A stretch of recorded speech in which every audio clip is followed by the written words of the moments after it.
श्रद्धाशील बंधुओं एवं श्रद्धाशील बहन, आपके सामने मैं एक राजा की बात कर रहा था। आपको ध्यान आया होगा, उस राजा का नाम उदयन था। राजा उदयन भगवान महावीर का भक्त था। जीवन है, जीवन में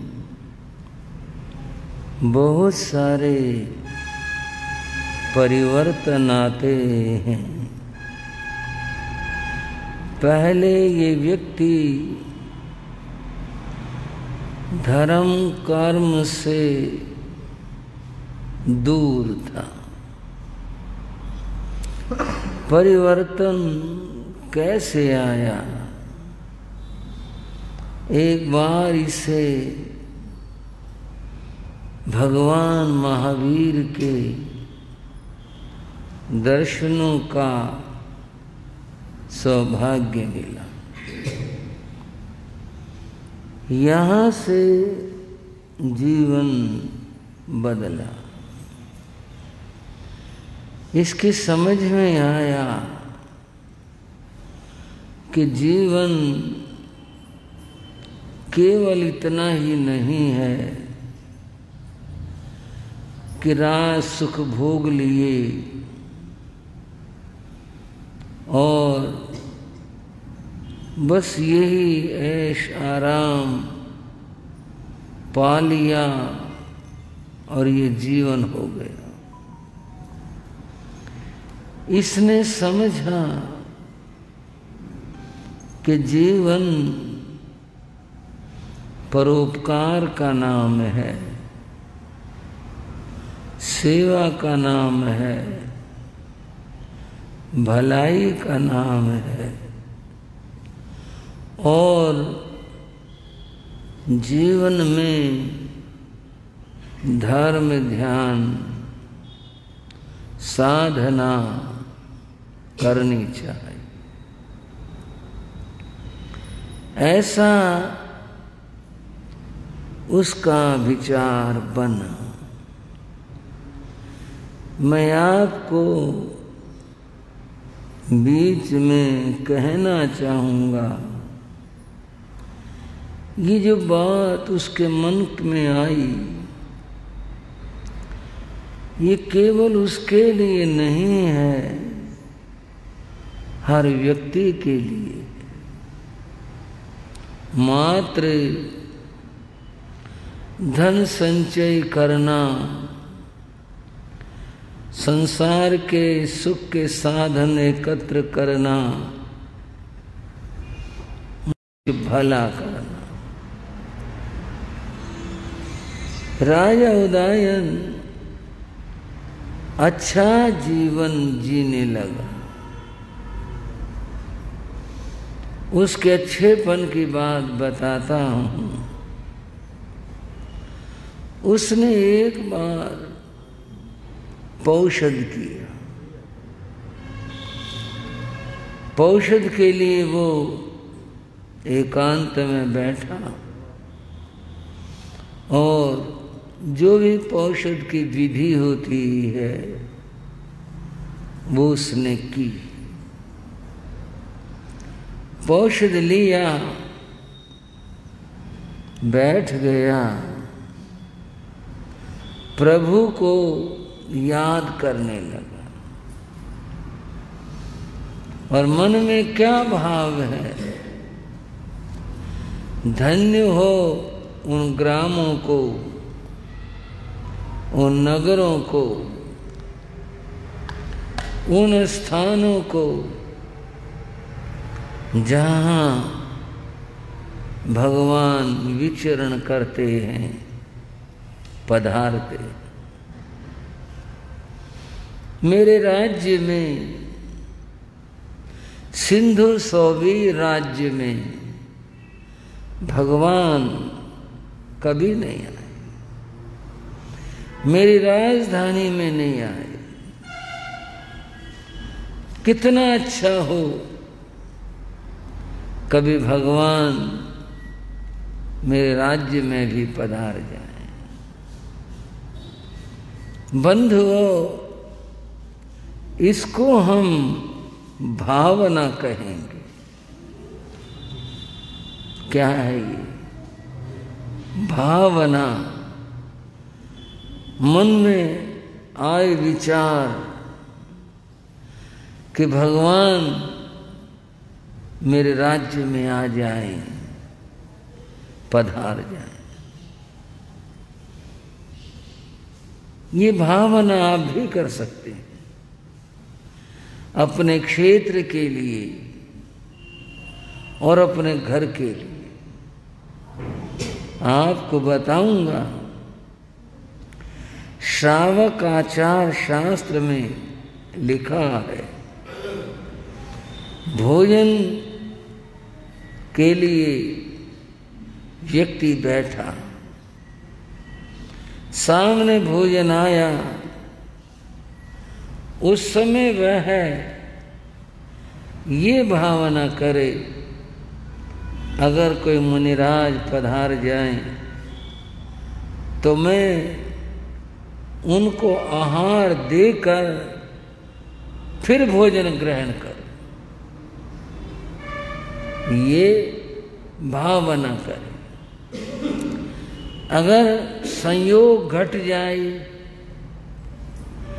किन्हीं साधु मुनिरा साध्वी उत्तम आत्मा त्यागी आत्मा किसी का आगमन हो जाए तो वह अपने आप को धन्य समझता है कि आज का दिन धन्य हुआ।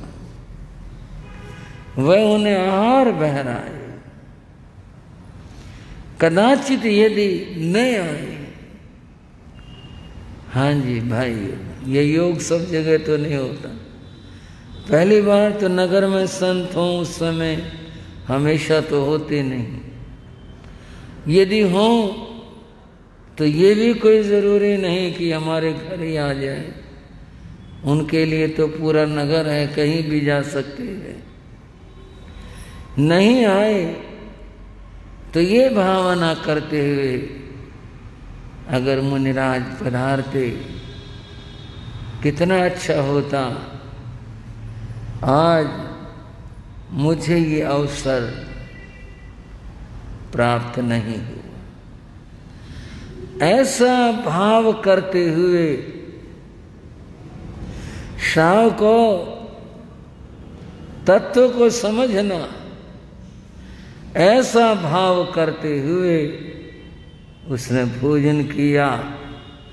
भोजन तो किया, उसको मुनि के दान का फल भी प्राप्त होता है। आप कहोगे क्यों, कैसे? साधु तो कोई आया नहीं, साध्वी कोई आया नहीं, त्यागी कोई आया नहीं, दिया कुछ है नहीं। इसका उत्तर भी आप समझ गए होंगे। इन भावों का बड़ा महत्व है।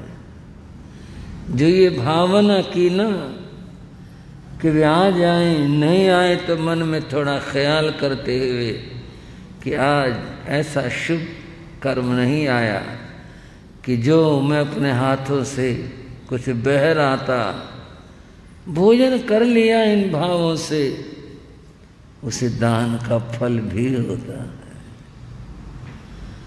बंधुओं, इस भावना का बहुत बड़ा महत्व है। भावना के लिए धर्म शास्त्रों में कहा भावना भवनाशिनी, भव कहते हैं जन्म और मरण को, भावना भवनाशिनी, जन्म और मरण के बंधन को खत्म कर देती है। भावना भवबंधिनी, और भावना खराब हो तो ये जन्म और मरण के बंधनों को और बढ़ा देती। भावना ऐसी चीज होती। बंधुओं, सदैव अपनी भावना शुभ रखो, अच्छी रखो। जो शुभ भावना होती है वो कल्याणकारी होती है। अशुभ भावना जीव को भटकाने वाली होती है। हमारा एक शास्त्र है, उसका नाम है योग सार। क्या नाम लिया मैंने? उसका नाम है योग सार। योग सार में कहा, यह सप्तमी क्षणार्धेन नयेद वा मोक्षमेव वा। योग सार की पंक्ति है, वचन है। इसमें कहा ये भावना जीव को 7वें नरक में ले जाती है, और ये भावना मोक्षदायिनी भी होती है। बात हमने कही, आपने सुनी, पर प्रश्न मन में आते हैं, ऐसी क्या भावना होगी? नरक मिले, कुछ किया तो है नहीं हमने, किसी का बुरा किया हो, किसी को कुछ और किया हो, भला सोचने से भी नरक में चले जाएंगे। और ऐसी क्या भावना होगी? सोचने से मुक्ति और मोक्ष प्राप्त हो जाएगी। कैसे प्राप्त हो जाएगी? क्यों कर मिल जाएगी? कुछ किया होता, जब किया होता, तब किया होता, कुछ कष्ट सहन किया होता तो हम मानते कर्मों की निर्जरा हुई और मोक्ष हो गई। ऐसे कैसे हो जाएगा? समझने की बात है। हमारा एक शास्त्र है, उसका नाम है प्रज्ञापना सूत्र। 2 शास्त्र हमारे बड़े विशेष हैं। विशेष तो सारे ही हैं, ये तो मैंने समझाने के लिए कह दिया। विशेष तो सारे ही हैं, पंक्ति पंक्ति, शब्द शब्द विशेष है, पर समझने के लिए। एक तो भगवती सूत्र बहुत विशाल शास्त्र है, और एक प्रज्ञापना सूत्र बहुत विशाल शास्त्र है। प्रज्ञापना सूत्र में जीवों का जिक्र है, तो वहां एक बात आई, कौन कौन जीव किस किस गति में जा सकते हैं। सब जाएं जरूरी नहीं, जा सकते हैं। तो वहां आया सिंहा जंती चौथी, शेर मर करके चौथी नरक तक जा सकते हैं। सारे जाएं जरूरी नहीं, कोई पहली चला जाए, कोई दूसरी चला जाए, कोई त्रिंच में चला जाए। अधिकतम जो है वह चौथी नरक तक जाता है। उर्गा जंती पंचमी, सर्प 5वीं नरक तक जाते हैं। अब थोड़ी सी बात है, जितनी हिंसा शेर करता है इतनी हिंसा सर्प नहीं करता। ठीक है, वो काटता, उसके कांटे मर भी जाते हैं, सब कुछ होता है, परंतु इतनी बात, शेर का तो जीवन ही जब से वो होश संभालता और मरने तक उसका तो काम ही ये है। सर्प की तो ये बात है कि कोई दबाव पड़ गया, कुछ हो गया, कुछ स्थिति होगी तो उसने काट लिया। ये क्या बात हुई? वो जाए चौथी में और वो जाए पांचवी में। तो यहां भावना का भेद बताया। वो हिंसा करता है, प्रबल हिंसा करता है, शेर बहुत करता है, पर उसके साथ उसका पेट का मामला है। सर्प में क्रोध होता है, वो जो तीव्रता क्रोध की है वह उसे और आगे की उसमें ले जाती है, गति में ले जाती है। जब बताने लगा हूं तो आगे और बात बताता हूं। वहां प्रश्न आया कि 7वीं नरक में, ये भावना की बात बता रहा हूं मैं आपको, कौन कौन जीव जाते हैं। 7वीं नरक तो वो बताने जा रहा हूं, वो तो मैं कहूंगा अभी। 7वीं नरक तो अंतिम सीमा है, उसके आगे तो और गति नहीं है नीचे की। निगोध है, वो एक अलग चीज है, वो त्रियंश की बात है। नरक तो अंतिम यही है। नरक में जाने वाले बताए 2 जीव हैं।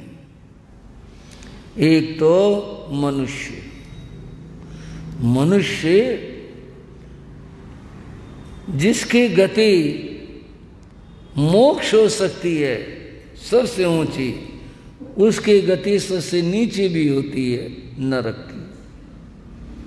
मनुष्य इतने पाप कर सकता है और कर देता है, इतने भयंकर कर देता है कि वह 7वीं नरक में जाकर के पैदा हो।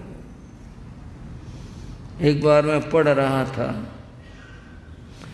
एक अध्याय उस पुस्तक में था, सिकंदर महान अध्याय था, सिकंदर महान।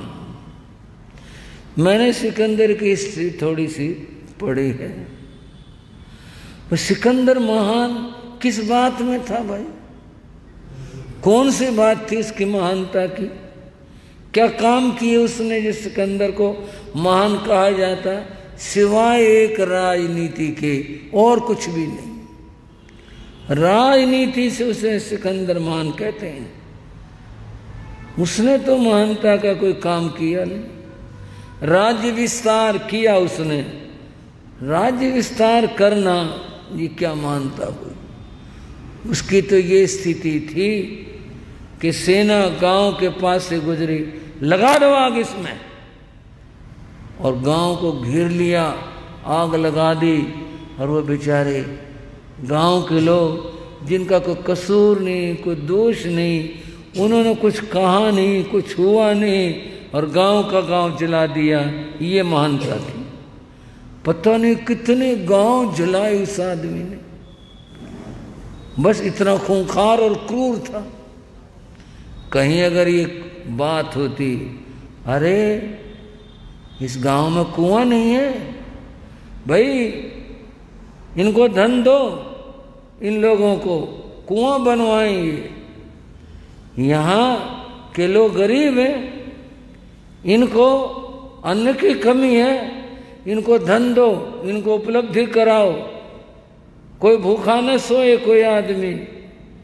फिर तुम कहते भाई सिकंदर बड़ा महान था, बड़ा दयालु था। देखो किसी की भूख और प्यास उससे सहन नहीं होती थी, तब तो महानता की बात थी।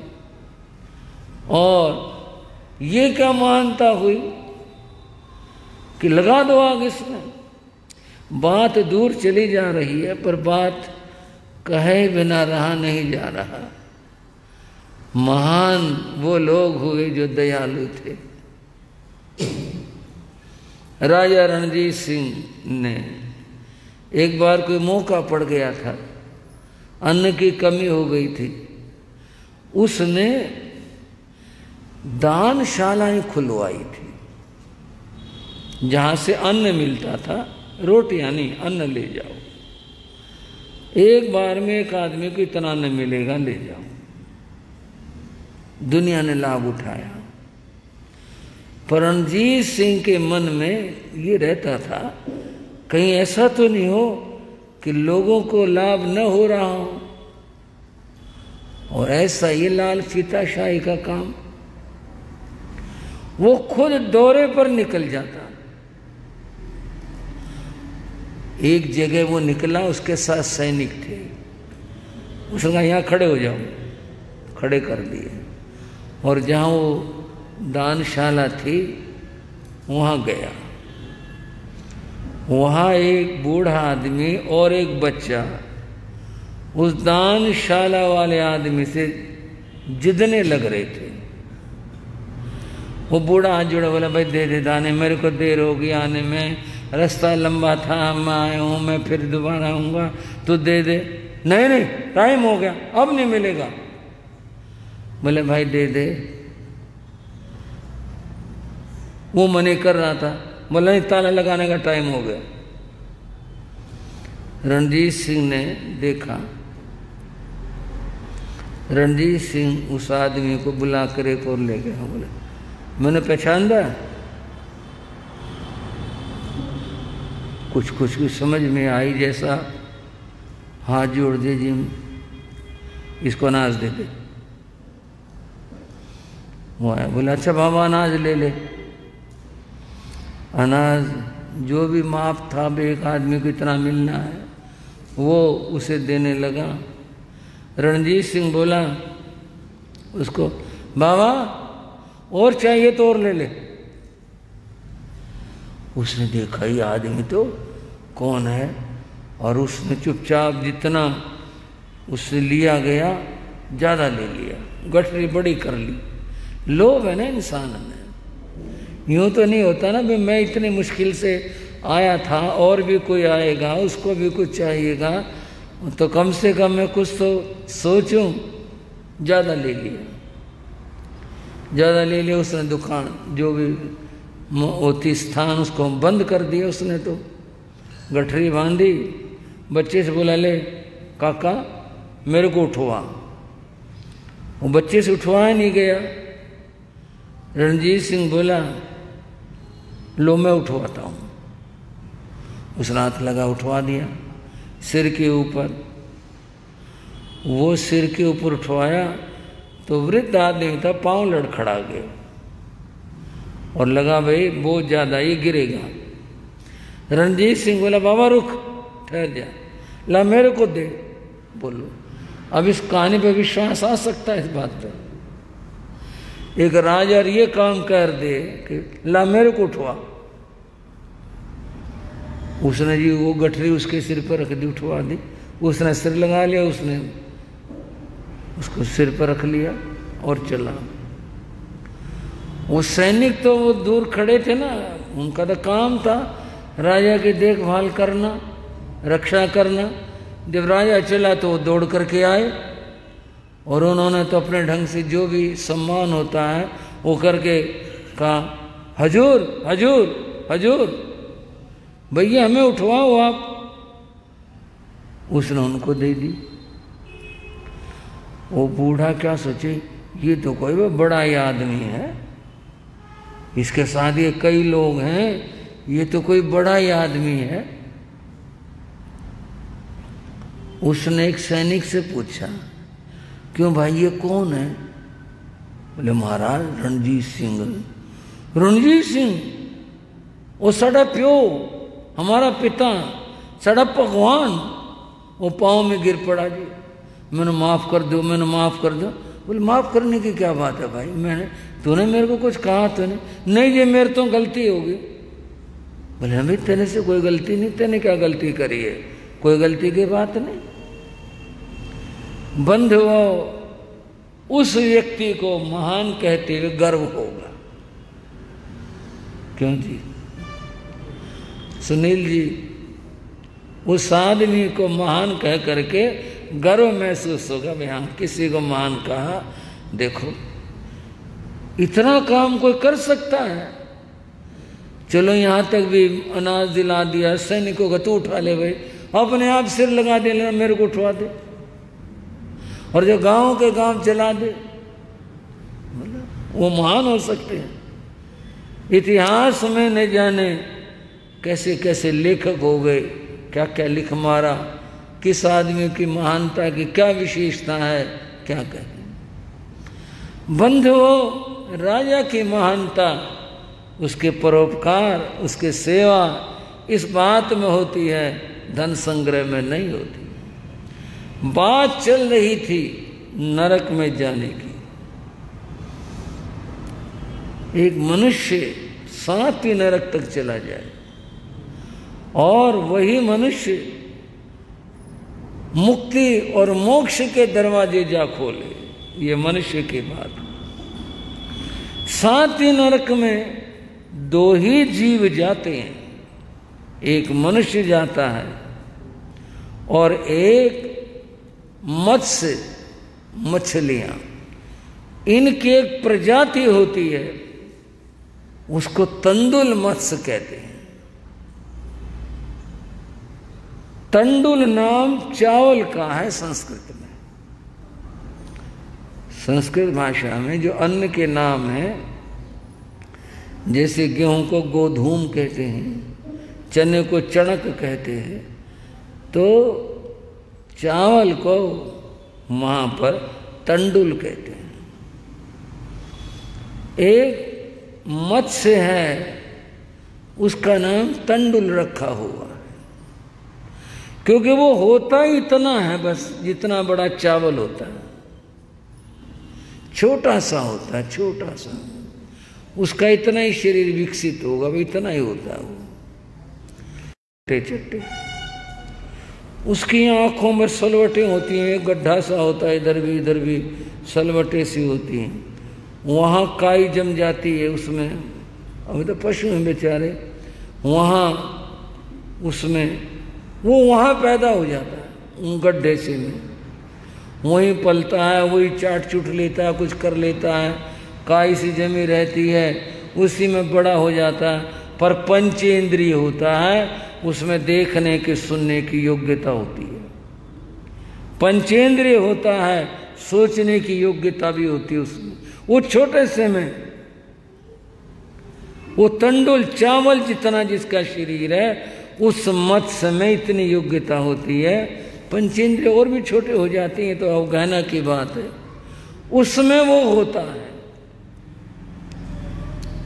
उसकी बात ये है कि मगरमच्छ जब कभी थोड़ा किनारे से पर आ करके हल्के पानी में सोता है, तो मगरमच्छ का शरीर तो विशाल होता है, उसका मुंह खुल जाता है सोते में, और मुंह खुल जाने से पानी की जो मछलियां हैं, अब वो इतना ज्ञान नहीं रखती कि ये क्या चीज़ है, कैसे इधर उधर फिरती हुई उसके मुंह में आ जाती हैं, निकल जाती हैं, इधर जा उधर जा, फिरती रहती हैं, ये टिक्कर तो रहती नहीं।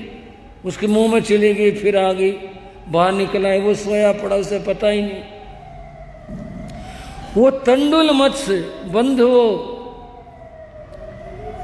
जब उन मछलियों को देखता है तो क्या सोचता है, अपनी उसकी अपनी भाषा में, अपनी सोच में, कितना मूर्ख है ये। इतने शिकार आए, इतनी मछली आई इसके मुंह में, अगर मैं इसके जगह होता ना तो मैं मुंह बंद कर लेता, एक को भी जीवित जाने नहीं देता, सबको खा जाता। ये भावना ही तो है, दुष्ट भावना है, बुरी भावना है उन जीवों के प्रति कि मैं एक को भी जीवित जाने नहीं देता, मैं सबको खा जाता। इस बुरी भावना के कारण से वह इतने कर्म बांध लेता है कि मर करके 7वीं नरक में जाकर के पैदा हो। सोचो आप, इस भावना का कितना बड़ा फल है।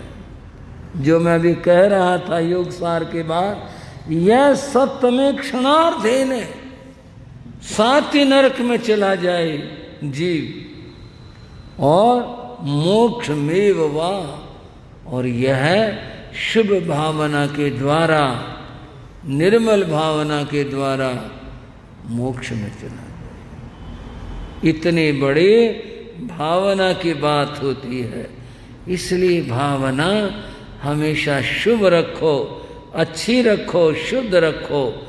शुभ भावना का फल बड़ा श्रेष्ठ होगा। बंधुओं, फिर मैं थोड़ा प्रश्न उपस्थित कर रहा हूं कि भाई आखिर भावना का इतना महत्व क्यों है, इसका क्या कारण है?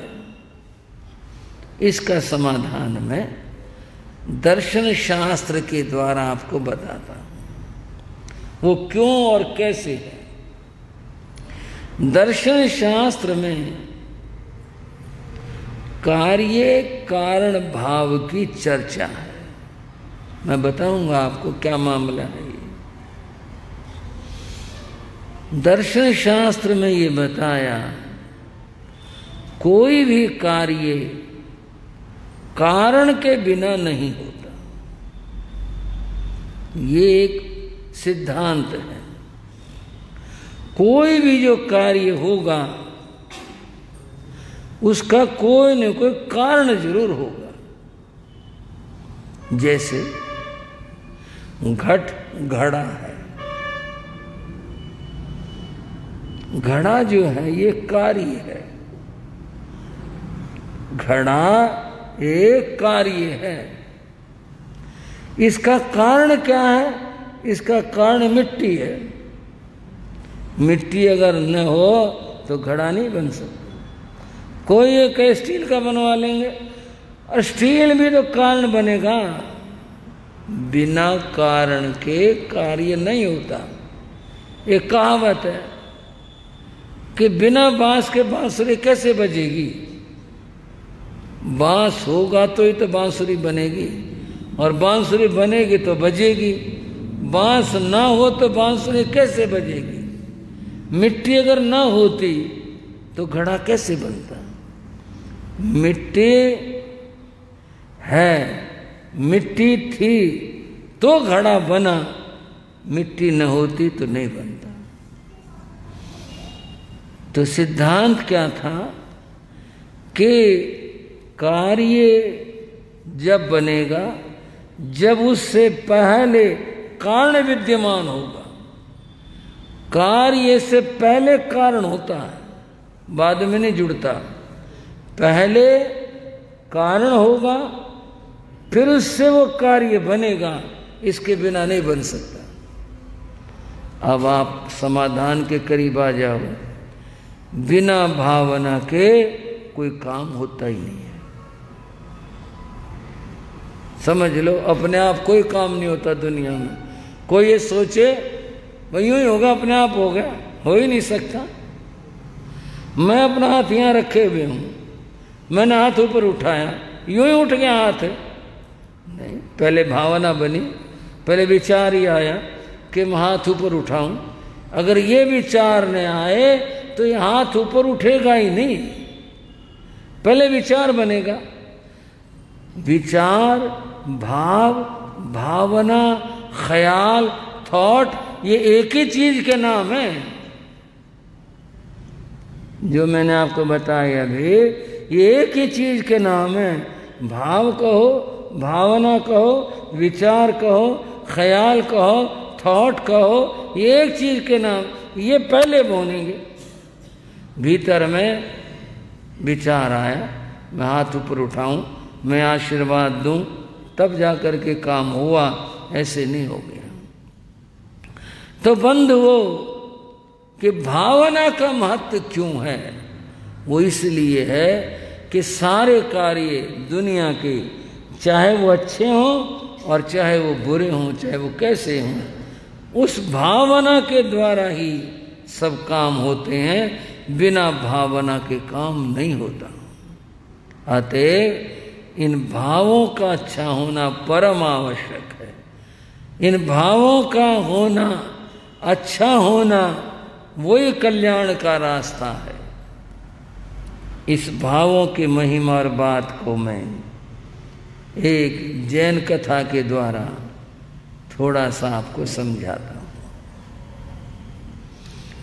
बंधुओं, एक आचार्य हुए। उनका नाम था शुभंकर।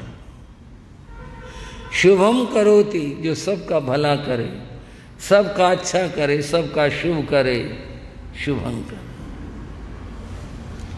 उनके बहुत सारे शिष्य थे। वो सारे गुरु आज्ञा में रहते थे तथा जो निर्देश मिलता उसके अनुसार कार्य करते थे। गुरु के साथ रहते, विचरण चलता था। एक बार विचरण करते हुए आचार्य शुभंकर विजय नाम के नगर में पधारे। बाहर बाग था जहां संत ठहरते थे, वहां ठहरे। संत आए, ठहर गए। दर्शनार्थी एक नहीं आया। कोई तो आया हो, यूं कहेंगे भूले बिसरे चलो, कोई तो आया हो, कोई नहीं आया। आचार्य शुभंकर ने माली से पूछा, क्यों भाई, यहाँ इस नगर में, विजयनगर में पता ही नहीं चला क्या कि भी संत लोग आए हैं, या क्या बात? संत गए भी थे नगर में तो ज्यादा नहीं, थोड़ा बहुत तो पता होना ही चाहिए। क्या बात है, कोई आया नहीं? क्यों नहीं आया कोई? माली थोड़ा साहस पड़ा, बोला जी आज का कल भी कोई नहीं आएगा।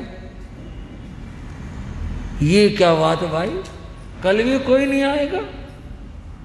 तुझे क्या पता कोई आएगा नहीं आएगा? बोले हाँ जी मैं बता रहा हूं आपको। बोले कल हमारे नगर में एक उत्सव है, वो उत्सव है तो सब लोग आज उत्सव में लगे हैं। जैसे भी दीपावली हो, कुछ हो तो काम काज बढ़ जाते हैं, सबके काम बढ़ जाते हैं। दुकानदार दुकानदारी कर रहा है और मजदूर को भी मजदूरी ज़्यादा मिलती है, वो काम बहुत मिल जाता है। सब पूरा चक्र चलता है। हर एक, कोई बहनें वो अपने काम काज में होती हैं, सबके अपने अपने।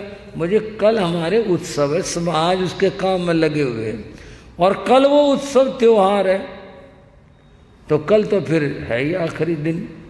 परसों आपके पास बहुत दर्शनार्थी आ जाएंगे, आज और कल तो कोई नहीं आने का। बात समझ में आई। बोले अच्छा अच्छा ये बात हुई ना, अब तो बात पता चलेगी। हमने सोचा भी क्यों नहीं आया, ऐसी क्या बात होगी, ऐसी क्या श्रद्धा लोगों में नहीं रही। अब तो चलो काम काज है, चलो ठीक है। आचार्य शुभंकर ने उससे यूं पूछ लिया, भाई क्या उत्सव है? बोले जी हमारे उत्सव, तो देखो उत्सव होता है पर इसका नाम है मोदक उत्सव। मोदक लड्डू को कहते हैं। तो काम काज है सब ऐसे। तो कल हमारे यहाँ नगर में वो केसर के लड्डू बनाए जाते हैं, घर घर बनाए जाते हैं। लोग खाते हैं, भेंट में देते हैं, लेते हैं, करते हैं, इस तरह से है। ये कुछ होता है त्योहार। अब मैं बीच में हरियाणा की बात करूं, संक्रांति आएगी, संक्रांति में हरियाणा के घर घर में हलवा बनाया जाता है। गांव में तो यहाँ तक होता कढ़ाई नहीं मिल करके देती। इतना रिवाज इस बात का, हलवा बनाने का। अपने अपने रिवाज है। पंजाब के अंदर लोहड़ी मनाई जाती है, लोहड़ी के ऊपर जो है लोहड़ी मांगते हैं, करते हैं और खाते हैं, जो भी कुछ है। सब जगह के अपने रिवाज है। तो वहाँ ये रिवाज था कोई, भाई उस दिन जो है लड्डू बनाते थे, खाते थे लोग, भेंट में भी वही देते लेते थे। बहुत काम होता था, खरीदारी लेना देना बड़ा चलता था। बोले जी ये है। बोले भाई ये, बोले हाँ जी हमारे यहाँ केसर के लड्डू बनाए जाते हैं। उन्होंने सुन लिया। माली तो उठ कर चला गया। आचार्य शुभंकर ने अपने शिष्यों को जब बैठे कहा, देखो भाई, ये पता चला कल नगर में ऐसा कुछ है। साधु को खाने का लालच नहीं करना। ठीक है, सहज भाव से कोई चीज़ मिल जाती है, चाहे वो मीठा है, चाहे नमकीन है, चाहे सामान्य भोजन है, ले लेते हैं। लेकिन जो इस तरह का ये बता रहे हैं ना कि बहुत बढ़िया लड्डू होते हैं, बहुत अच्छे लड्डू होते हैं, केसर के होते हैं, बड़े ऐसे होते हैं, तब इनके खाने का लालच नहीं करना बिल्कुल भी। आहार के लिए अगर जाओ तो फिर ये भाव नहीं रखना कि वे केसर के लड्डू हम भी खाएंगे, ये नहीं भाव रखना। शिष्यों का ठीक है गुरुदेव, क्या खास बात है, लाओ हमारे कहते त्याग ही करवा दो। बोले मन से कर रहे हो या मेरे कह? बोले नहीं जी, मन से करेंगे, हम क्यों ऐसी चीज का लालच करेंगे। संतों ने नियम कर लिए। एक साधु था, उसका नाम सुब्रत था। उन संतों में सुब्रत बोला, गुरु जी नए क्षेत्र में आए, नई जगह आए, नई बात है, एक बार लड्डू तो खा के देखनी चाहिए। ऐसी क्या खास बात है यहाँ की? नगरों के भाई अपने अपने बात होती है। अगर मैं आज वर्तमान की बात कहूँ, भाई पेड़े फलाने जगह के अच्छे होते हैं, रेडी वहाँ की अच्छी होती हैं, बर्फी वहाँ की अच्छी होती हैं, लोगों में ये बातें चर्चाओं में हैं। उसने कहा जी आए हैं तो कम से कम जो है एक बार खाकर तो देखने चाहिए जी, क्या खास बात है जिसका उत्सव के ऊपर नाम है, जी क्या बात है। बोले भाई पाबंदी कोई नहीं है, भाई नहीं खाने, जैसी तेरी भावना इच्छा हो। बोले जी मेरा तो भाव नियम लेने का है नहीं, मैं तो ये सोचता हूँ भाई आई है ना, एक बार देखें से ये क्या खास बात है यहाँ की। ठीक है, और उन साधुओं ने तो व्रत कर लिए, किसी ने नियम ले लिए, जैसे भी था उसका भाव नहीं बना। बोले ना देखें तो ऐसी क्या खास बात है, भाई कैथल में आए कुछ तो देखेंगे, ऐसे क्यों जाएंगे, कुछ तो मामला देख के चलेंगे, ऐसे क्यों जाने लगे। वो साधु दूसरे दिन अकेला हर को चला, और कोई नहीं गया, अकेला चला। मन में सोच के गया आज तो केसर के लड्डू लाने, रोटी खाते तो 32 दिन हो गए, आज तो जो है केसर के लड्डू खाने हैं। एक चीज होती है उसका नाम है अंतराय कर्म। क्या नाम लिया मैंने? अंतराय कर्म। अंतराय कर्म का अर्थ है बाधा होना किसी कार्य में। मैं आपको बीच में समझाता हूं अंतराय कर्म क्या है। अंतर कहते हैं फासले को। जैसे मैं कहूं आपको समझो भाई, इसमें और इसमें इतने इंच का अंतर है, ठीक हो गया बात, इसमें इतना अंतर है, इस नगर से उस नगर का इतना अंतर है, अर्थात फासला। अंतर माने फासला। अंतर से होने वाला फासला जो पैदा कर दे उसका नाम अंतराय है। अर्थात व्यक्ति को जो लाभ होना चाहिए, मिलना चाहिए, उस लाभ में और व्यक्ति में फासला बना दे, काम होगा ही नहीं। बिजली के तारों में एक सूत तो बहुत ज़्यादा, जरा उससे भी 1 मिलीमीटर का भी अंतर रह जाए तो लाइट आएगी नहीं, वो जुड़ेगा ही नहीं मामला। अंतराय कर्म उसका नाम है। अंतराय कर्म काम नहीं होने देता। जब वो उदय में है, मजदूर ने सारे दिन मजदूरी की, पूरे मेहनत करके काम किया, अब शाम को मजदूरी मिलनी चाहिए ना उसको। शाम हुई, पता चला ठेकेदार तो 3 बजे चला गया आज। वो बेचारा खड़ा हुआ आज झाड़ता रहा। बोले पैसे तो कल मिलेंगे। क्यों भैया, मजदूरी तो आज करी और पैसे कल किस बात के नाम के? भाई ठेकेदार था, ठेकेदार की लेबर थी, चला गया वो। ठेकेदार इतना भाई क्यों कह के जाएगा, पैसे दे के जाएगा, रोज के काम है ये, तो वो निकल गया। चलो भाई जैसे भी होगा। मजदूर दूसरे मजदूर को मजदूरी चाहिए, और कहाँ जाता हूँ, वहीं आया, सारे दिन काम किया, वो पता चला ठेकेदार बीमार हो गया, आया ही नहीं। इसका क्या नाम है जी, बोलो। इसका नाम अंतराय है। कल बीच में चला गया, आज बीमार हो गया, आज आया नहीं। होगी ना कि जो आदमी हर रोज कमाता है, हर रोज खाता है, उसके लिए तो बड़ी बात होगी ना, परंतु मेहनत का फल नहीं मिला, इसका अंतराय कहते हैं। काम होना चाहिए था, नहीं हुआ। बहुत बार होता, काम होना चाहिए। जब मेहनत करिए, सारे जुगाड़ जोड़े, सारे काम हुए, और फिर काम नहीं होता, अंतराय कर्म है भाई। अंतराय कर्म की वजह से होता है। और ये अंतराय कर्म किसी को नहीं पूछता कौन है ये, मजदूर है कि मालिक है, कौन है, और बताओ ये साधु संत है या ये गृहस्थी है, ये तो किसी का भी उदय में आ जाए। साधु का अंतराय कर्म था, वो गया एक घर में, जाते संगठा हो गया। अब इतना तो ध्यान रखना ही पड़ेगा, संगठा हो गया तो नहीं। अगले घर में गया, वहां पहुंचा, मारा रोटी ले लो, मारा सब्जी ले लो, ये ले लो। उसने साधु ने निगाह डाल के देखी रसोई में, वो दिखाई नहीं दिए। बोला बहन रोटी तो नहीं चाहिए, और मारा कृपा करो। क्या? बोले वो लड्डू होंगे, केसर वाले लड्डू तुम्हारे बना। बोले मारा वो तो खा लिए, वो तो लग गए, मारा है तो रोटी ले लो, सब्जी ले लो। भाई फिर देखेंगे, बस क्या करें। आगे चला गया, आगे वाले फिर बात हुई, बोले जी बनाएंगे, अभी बने नहीं, हमारे लेट हो गया, आज बने नहीं। वो साधु सुबह गया था, दोपहर होगी, उसको सारी चीज़ों की विनती हुई, रोटी ले लो, पानी ले लो, सब्जी ले लो, दूध ले लो, फला चीज ले लो, लड्डू नहीं मिले। अंतराय कर्म इसे कहते हैं। साधु के दिमाग में तनाव होगा, बोले हद होगी, कमाल हो गए भाई, लड्डू क्या हो गए, परमात्मा हो गए, किसी के तो मिले। मैं आज लड्डू लेके जाऊंगा, ते शाम हो जाओ, कुछ हो जाओ, मैंने लड्डू लेने।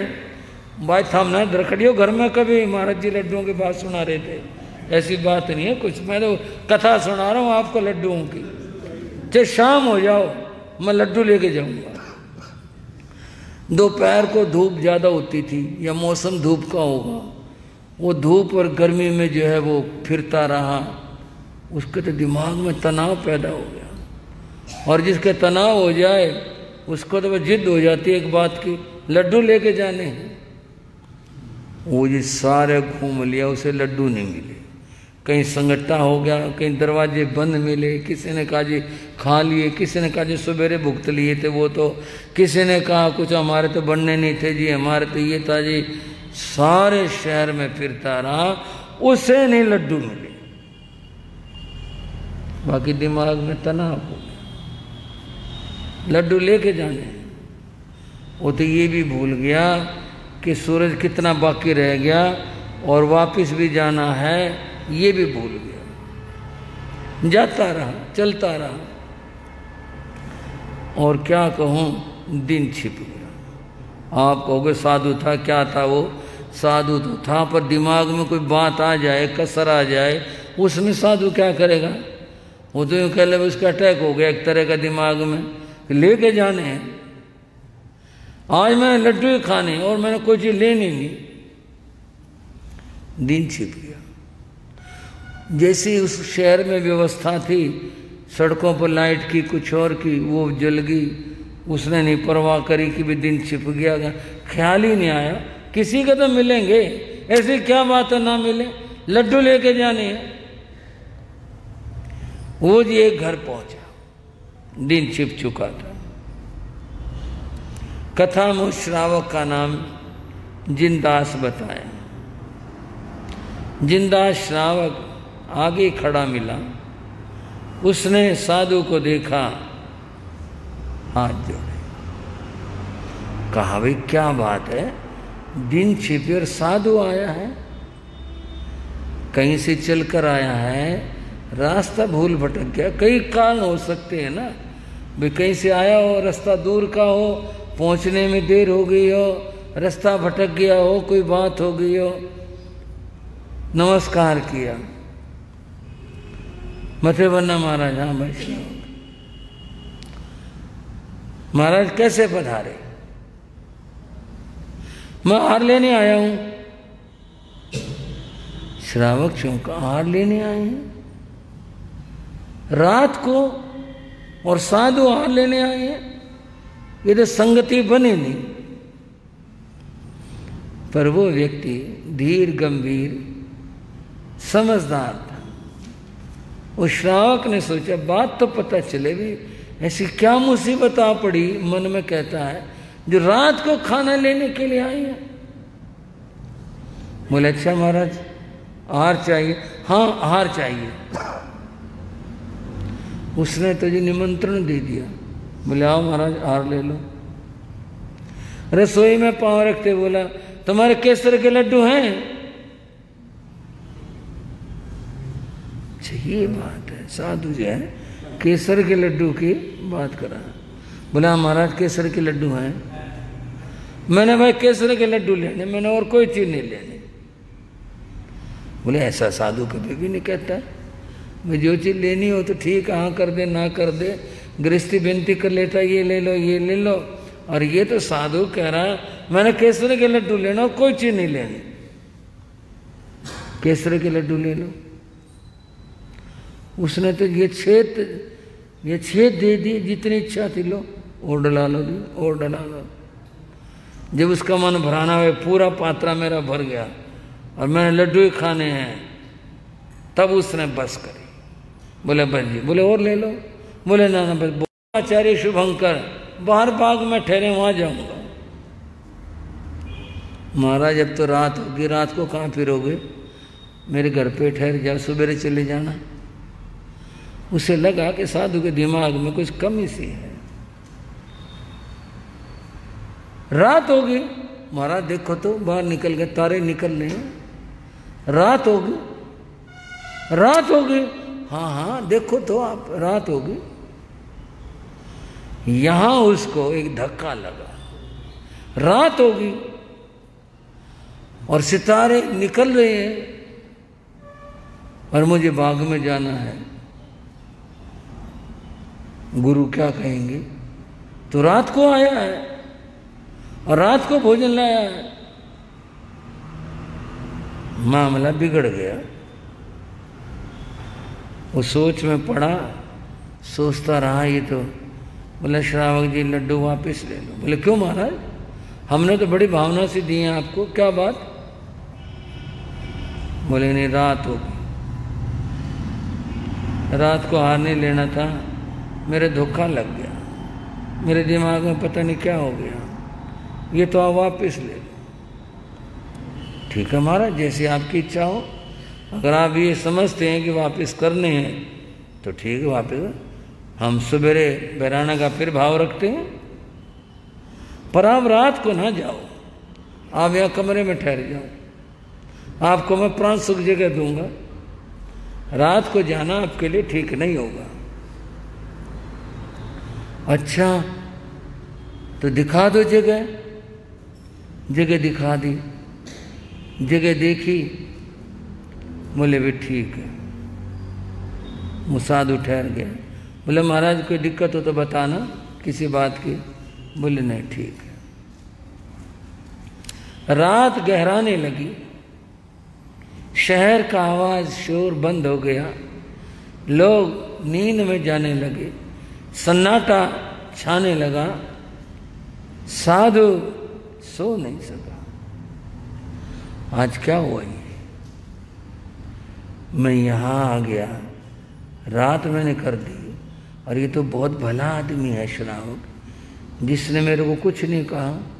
अगर ये मुझे देखते कहता किसने बनाया साधु, कहाँ से आया तू, रात को फिरता रोटी मांगता रात को, अगर ये मुझे धक्के दे देता और फिर मेरी आंख खुलती, मैं क्या करता? और मैं वहाँ जाता रात को गुरु के पास में, गुरु कहते खबरदार अंदर पांव रखा तो बाहर हो जा। साधुता के संयम के खिलाफ चलता है तू, कहाँ था रहा, कहाँ रहा इतनी देर, रात कर दी तूने। बहुत काम खराब हुआ। इतने दिन का संयम था, जो भी उसकी उम्र रही होगी साधुपने की, आज तो सारा डूब गया। पता नहीं गुरु रखेंगे कि नहीं रखेंगे कल। मैं क्या करूं, इससे अच्छा तो मैं संथारा ही कर लूं। अगर गुरु ने नहीं रखा, संथारा करके मैं मृत्यु को ही प्राप्त कर लूं। बताओ क्या लड्डू की बात। फिर गुरु ने तो कल बहुत बढ़िया बात कही थी कि वे खाने का लालच नहीं करना, किसी तरह का सहज भाव में रहना। सब ने व्रत कर लिए, मैं भी व्रत कर लेता तो क्या मैं मर जाता। व्रत तो हमेशा ही करते हैं। देखो गुरु का आज्ञा में नहीं चलाना, कितना बड़ा नुकसान हो गया। सारे जीवन की कमाई चल पड़ी। उसने तो ये माथा पकड़ लिया, फूट फूट करके रोने लगा। मैं कितना मूर्ख हूँ, कितना अज्ञानी हूँ, मैंने क्या कर दिया, सारा संयम खो दिया मैंने तो। फूट फूट कर रोने लगा, धिक्कार है मेरे को, इतना मैं खाने का लालची हो गया, मैं इतना गिर गया लड्डुओं के लिए। अरे घर छोड़ कर के आया मैं, सब कुछ मैंने छोड़ा, त्याग किया, और मैं लड्डुओं के रस में डूब गया। रोने लगा वो, पश्चाताप करने लगा। बंधुओं एक बात समझ लेना, पश्चाताप एक साबुन है। क्या चीज है? पश्चाताप साबुन है। मैल लग जाता है पांव पर, हाथ पर, किसी भी कारण से कपड़ा मैला हो जाता है, उसके धोने के लिए आप गृहस्थों के घर में साबुन होते हैं, उससे धोया जाता है। महावीर ने साबुन दिया और उसका नाम पश्चाताप है। पश्चाताप नाम के साबुन से अगर कोई व्यक्ति अपने को धोता है, उसका मैल उतर जाता है। कैसा ही मैला कपड़ा हो, आप गृहस्थों की बात है, मैं क्या अनुमोदन करूंगा उस बात का। आपका ही काम है ये कि मैला कपड़ा हुआ उसको साबुन से धोया, निकल गया, साफ हो गया। हाथ पैर पर कहीं कुछ कीचड़ मैल लग गई, उसको धोया, साफ हो गया, स्वच्छ हो गया, निर्मल हो गया। ये बाहर का साबुन जब इतना काम करता है, आत्मा को धोने का साबुन कौन सा है? पश्चाताप मार्ग का है भाई। बहुत तरह के साबुन आते हैं, ये हमारे वाला महावीर स्वामी का है। ये लगाया तो आत्मा के ऊपर से मैल उतरने लगा। वो कहता है धिक्कार है मेरे को, मैं इतने लोग वो लालच में आ गया, मैंने अपना सत्यानाश कर लिया, अब क्या होगा। गुरु ने स्वीकार नहीं किया, यदि तो मैं संताना कर लूंगा। मैं नहीं दुनिया में जा सकता, मैं नहीं पीछे मुड़ के देख सकता। हो गया मुझसे, देखो क्या होता है। रो रो कर आंखों का पानी खत्म हो गया। उस पश्चाताप में अंतर में जो भाव जागे, उसकी तो आंखें चिपक सी गई। वह तो एक ध्यान में चला गया, अपनी आत्मा के ध्यान में चला गया। उस ध्यान की स्थिति पहले धर्म ध्यान थी, वो और उज्जवल हुई, शुक्ल ध्यान बन गई। इतनी गहराई में चला गया कि देह भाव से हट करके आत्म भाव में चला गया, आत्म चिंतन में चला गया। और बंधुओं, यदि शुद्ध और पूर्ण शुक्ल ध्यान किसी आत्मा में 2 घड़ी रह जाए, कितना? कितना काल होता है 2 घड़ी का? 48 मिनट। पूर्ण शुक्ल ध्यान शुद्धावस्था अगर 2 घड़ी रह जाए, उस आत्मा को केवल ज्ञान हो जाता है। वो उन सीढ़ियों पर चढ़ गया जो पश्चाताप से बात शुरू हुई थी और ध्यान में बदल गई। धर्म ध्यान और शुक्ल ध्यान में चला गया, उस गहराई में चला गया जहाँ पर शरीर और आत्मा को उसने अलग अलग देख लिया, और उस शुद्धावस्था में चला गया, शुक्ल ध्यान की परम दशा, परम अवस्था। और वहाँ पहुँच करके उस सुव्रत नाम के साधु को केवल ज्ञान और केवल दर्शन प्राप्त हुआ। ये मामला भावना का है। आपने तंडुल मत्स्य की बात सुनी, भावना से वो 7वें नरक के दरवाजे जा खोलता है। सुब्रत मुनि ने इतनी बड़ी गलती करी, लेकिन उस पश्चाताप से वह उन शुद्ध भावों में पहुंच गया जहां उसने केवल ज्ञान प्राप्त किया। अब तो बात ही कुछ और हो गई, उजाला ही कुछ और हो गया। सुबह हुई, जिंदा श्रावक देखता ये तो मामला ही कुछ और है। चरणों में प्रणत हुआ, गुरुदेव जानना चाहता हूं कौन सी ऊंचाई को प्राप्त किया। वो तो नहीं बोले। सेवा में खड़े हुए देवों ने कहा ये केवल ज्ञानी भगवान है, इन्होंने केवल ज्ञान को प्राप्त किया है, ये अब परमात्मा है। नमन किया। गुरुदेव और विराजो, पर केवल ज्ञानी की तो अपनी बात होती है। वे चले, बाग में पहुंचे। शुभंकर आचार्य नहीं जान पाए कि ये सर्वज्ञ हो गया। देखा तो ये तो कुछ और ही बात है। हम तो सोच रहे थे कहाँ खो गया, कहाँ भटक गया, कहाँ चला गया। ऐसा था तो नहीं, वो आया क्यों नहीं। हम तो सोच में थे ये क्या बनकर आया। देवों ने जयकार करी जब केवल ज्ञानी की। शुभंकर आचार्य समझ पाए, अरे ये तो केवल ज्ञानी भगवान है। उन्होंने भी नमो अरिहंता कहकर नमन किया। फिर उन्होंने देशना दी, सब धन्य धन्य हुए। भावनाओं का बड़ा महत्व है, भावनाओं की बड़ी ऊंची बात है। उदयन ने भगवान का सुमरण किया, भावना की, उसकी भावना कितनी साकार हुई, क्या हुआ, ये तो आगे की कथा है। आज की चर्चा को समय अनुसार विराम देता हूँ।